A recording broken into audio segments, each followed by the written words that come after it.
masuk surga. Mungkin yang pertama Pak Ketua DPP Apindo. DPD Asosiasi Pengusaha Indonesia, Apindo, Sulsel bersama Pemprov Sulsel membuka Amaliyah Ramadan 1445 di Taman Pakui Sayang, Jalan AP Petarani, Makassar, Sabtu, 16 Maret 2024, sore. Ketua DPD Apindo Sulsel Suhardi menyebut, Amaliyah Ramadan merupakan agenda rutin setiap tahun. Berbagai rangkaian acara dihadirkan Apindo lewat event ini, Pasar Ramadan salah satunya. Di Pasar Ramadan jajaran UMKM berpartisipasi menawarkan aneka kuliner atau takjil. Rangkaian acara lainnya ialah memberikan santunan untuk 2.500 anak panti asuhan. Ini sudah 2 tahun berjalan.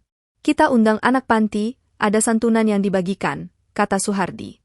Kemudian Pasar Ramadan untuk UMKM ini sudah berjalan tiap tahun. Ini mendukung program Sulsel berbagi, makanya kami gandeng juga Pemprov Sulsel, lanjutnya. Suhardi mengaku niatnya membuka Pasar Ramadan untuk menggeliatkan ekonomi UMKM. Ya, ini upaya mendukung UMKM lokal. Kami sudah ada program sentra UMKM Apindo.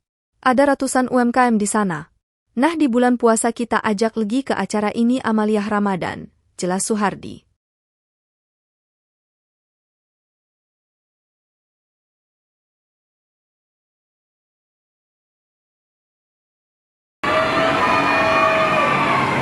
Saya minta satu perwakilan anak panti asuhan 1 orang. Ya, itu yang songkok putih. Nah, yang songkok putih. Download Tribun X sekarang. Menghadirkan lokal menjadi Indonesia.